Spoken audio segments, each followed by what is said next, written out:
A esperança da segunda vinda de Cristo é apresentada como a chave que abre o entendimento de toda a história futura e dos desígnios de Deus para a humanidade.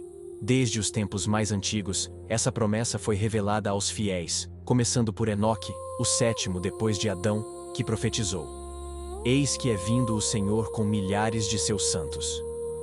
Essa mensagem mostra que desde os primórdios, a comunhão com Deus estava ligada à esperança da redenção e à expectativa do retorno de Cristo. O caráter puro e devoto de Enoque simboliza o estado de santidade que o povo de Deus deve alcançar ao se preparar para ser trasladado ao céu. Nos tempos patriarcais, o culto a Deus era permeado por sacrifícios e ofertas simbólicas que continuamente recordavam a promessa de um Salvador. O sistema de sacrifícios, desde o tabernáculo até o templo, ensinava o povo a esperar o advento do Messias como Redentor, sacerdote e rei. Cada cerimônia, cada símbolo, apontava para o ministério de Cristo, primeiro como cordeiro imolado, depois como sumo sacerdote celestial. O santuário terrestre era apenas uma figura do verdadeiro santuário no céu, onde Cristo ministra hoje em favor da humanidade.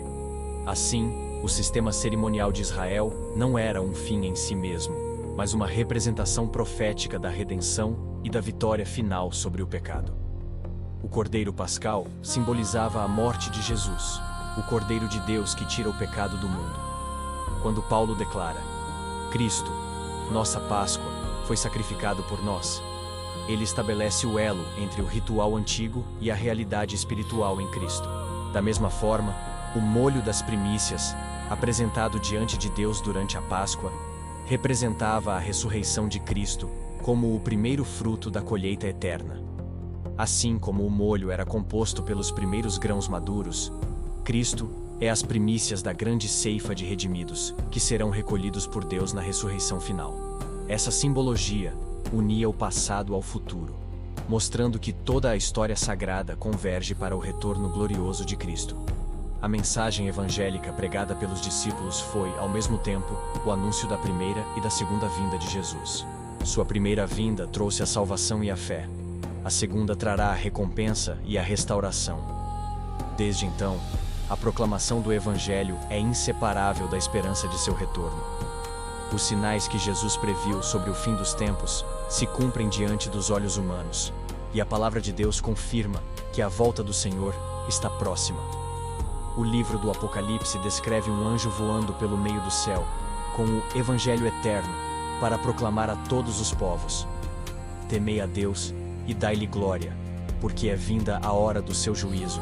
Essa mensagem, parte essencial do Evangelho, é um anúncio de que o juízo divino se aproxima e que o Filho do Homem está prestes a voltar nas nuvens do céu. Portanto, a pregação da volta de Cristo não é um tema isolado, mas um componente central da fé cristã. É o clímax do Evangelho eterno. Na oração do Pai Nosso, Jesus ensinou seus discípulos a clamar: Venha o teu reino. Esse pedido expressa tanto a esperança futura quanto o dever presente. Deus é Pai e Rei.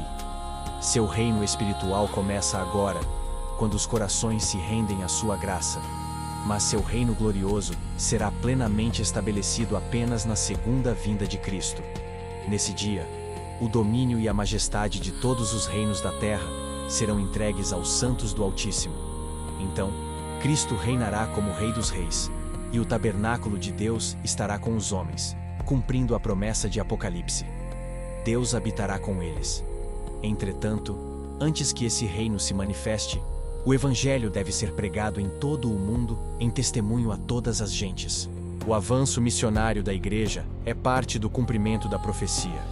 Cada pessoa que se entrega a Deus e conduz outros à fé está apressando a vinda de seu reino. Só aqueles que servem ativamente a Deus podem orar com sinceridade: Venha o teu reino. Quando Cristo ascendeu ao céu, deixando aos discípulos a promessa de seu retorno, 2 anjos confirmaram: Esse Jesus que dentre vós foi assunto ao céu, virá do modo como o viste subir. Essa promessa encheu os discípulos de alegria e esperança. Eles recordaram as palavras de Cristo, especialmente as de João 14. Não se turbe o vosso coração, voltarei e vos levarei para mim mesmo. Essa certeza sustentou os primeiros cristãos em meio às perseguições e ainda hoje consola os crentes fiéis. O apóstolo João, exilado em Patmos, foi fortalecido pela visão do Cristo glorificado. Diante dele, o céu se abriu, revelando o trono de Deus, os anjos e a multidão de redimidos vestidos de branco. Em visões simbólicas, João contemplou o futuro da igreja até o fim dos tempos. Cada cena revelava a luta entre o bem e o mal, e o triunfo final dos que permanecem fiéis. Suas revelações foram dadas para que o povo de Deus pudesse compreender os perigos do tempo do fim e se preparar espiritualmente para os eventos finais. As profecias bíblicas foram dadas como fonte de ânimo e discernimento. Elas mostram que a história está se aproximando do clímax, e por isso os crentes são chamados a perseverar com fé, reconhecendo o cumprimento das promessas divinas.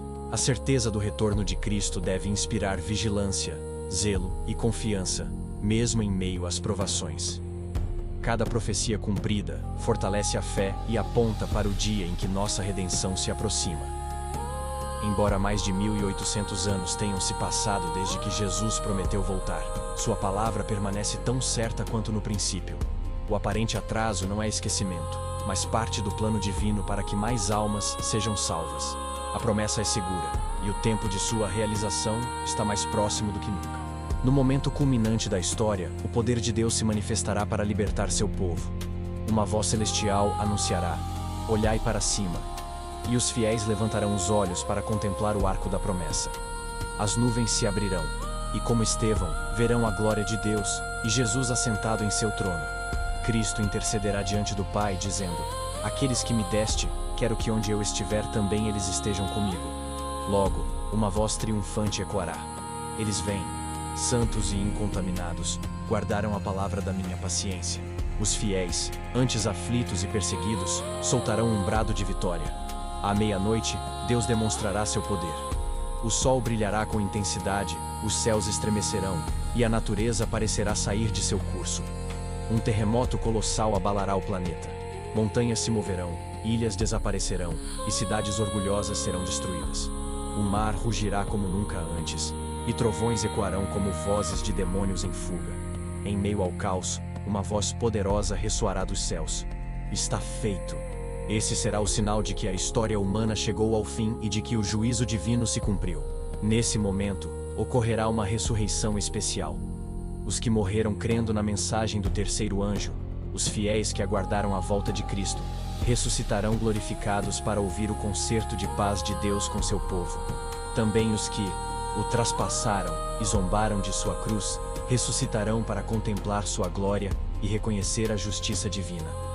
Relâmpagos e trovões revelarão a ira de Deus contra o pecado, enquanto os ímpios, tomados de terror, clamarão por misericórdia.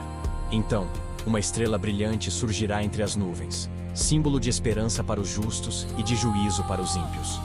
Os fiéis estarão protegidos sob a mão de Deus, escondidos em sua fortaleza. Subitamente, uma transformação ocorrerá entre eles.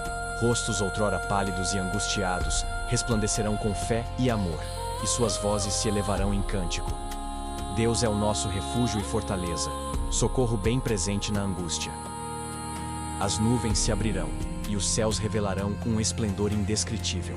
A glória da cidade celestial brilhará ao longe, e uma mão divina aparecerá segurando as tábuas da lei.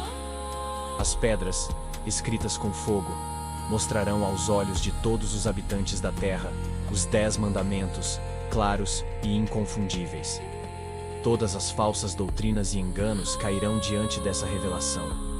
O mundo inteiro reconhecerá o caráter eterno da lei de Deus, e os fiéis que aguardaram serão honrados perante todos. Por fim, a voz de Deus ecoará novamente, anunciando o dia e a hora da volta de Jesus. O som será como o estrondo de muitos trovões, percorrendo toda a terra. O povo de Deus ouvirá e entenderá, seu rosto brilhando como o de Moisés ao descer do Sinai.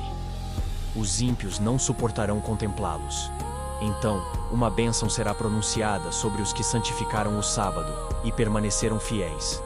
Um grande clamor de vitória ressoará, e o universo testemunhará o cumprimento da promessa feita desde os tempos de Enoque. Eis que vem o Senhor com milhares de seus santos.